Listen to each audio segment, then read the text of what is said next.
Assalamualaikum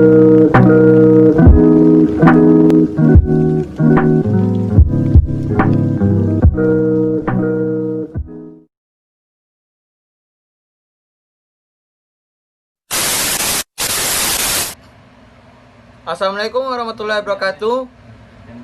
Saya Ahmad Taulia Akbar, Standbook F551 19090. Kali ini saya akan menjelaskan 5 contoh tipe file dan akan mereview 3 aplikasi DBMS.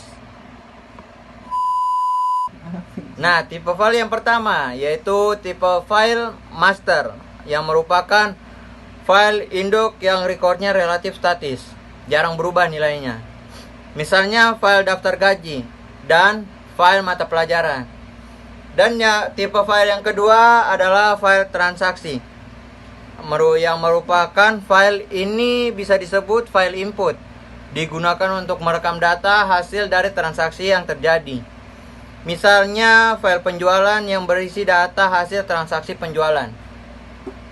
File tipe yang ketiga yaitu file laporan, yang merupakan file ini bisa disebut output file, yaitu file yang berisi informasi yang akan ditampilkan. File yang keempat adalah file sejarah, yang merupakan file ini bisa disebut file arsip atau archival file, merupakan file yang berisi data masa lalu yang sudah tidak aktif lagi tetapi masih disimpan sebagai arsip. Nah, yang terakhir, yang kelima, file cadangan atau yang merupakan file salinan dari file-file yang masih aktif di dalam database pada suatu saat tertentu.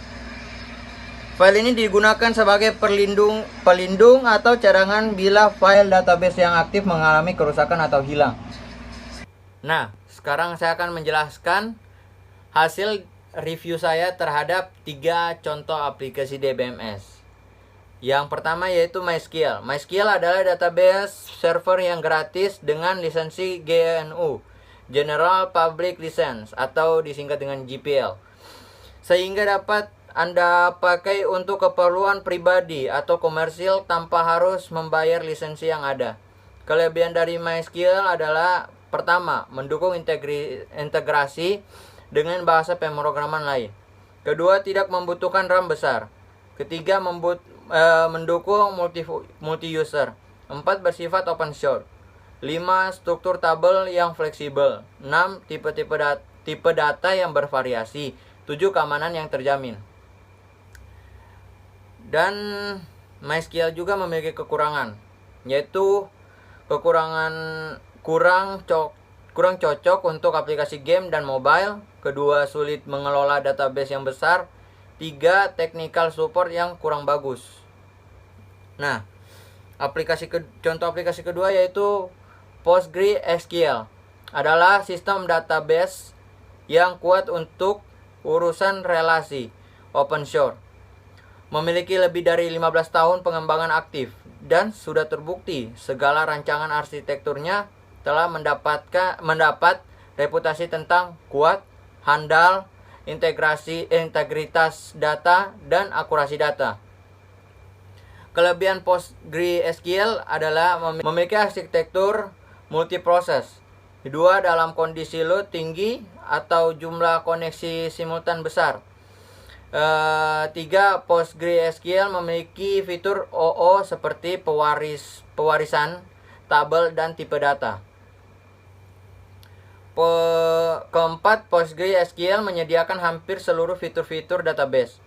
Kelima, PostgreSQL memiliki tipe data geometri. Dan keenam, PostgreSQL memberikan kita kemampuan mendefinisikan sebuah file sebagai array, dan lain-lain.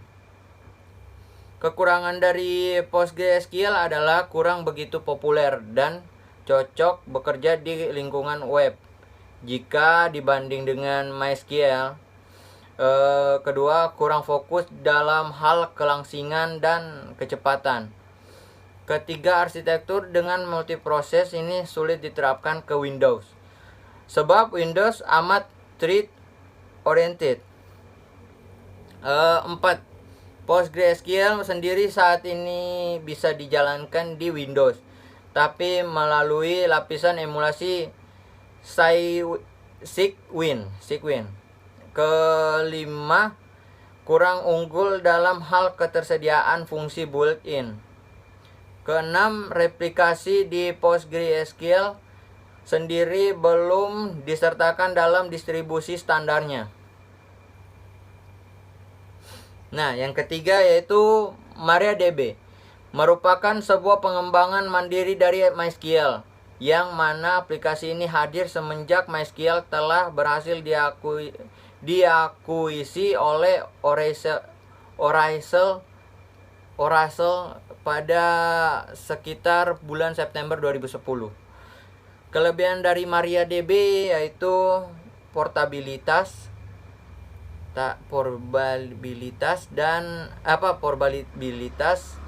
open source, multi user, aplikasi database yang cepat, memiliki banyak pilihan data, keamanan, mampu digunakan untuk skala besar, dan dilengkapi dengan 20 bahasa. Kekurangan MariaDB yaitu MariaDB merupakan aplikasi yang hanya disarankan untuk digunakan oleh perusahaan besar.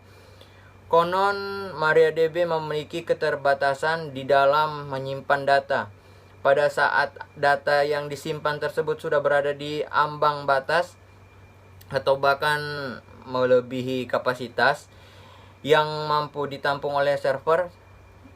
Dan 3, ternyata bahasa Indonesia tidak termasuk ke dalam salah satu di antara 20 bahasa yang akan digunakan untuk menemukan pesan error. Sekian dari penjelasan saya mengenai 5 tipe file dan hasil review ketiga aplikasi DBMS. Terima kasih yang sudah menonton sampai akhir. Assalamualaikum warahmatullahi wabarakatuh. Akbar undur diri.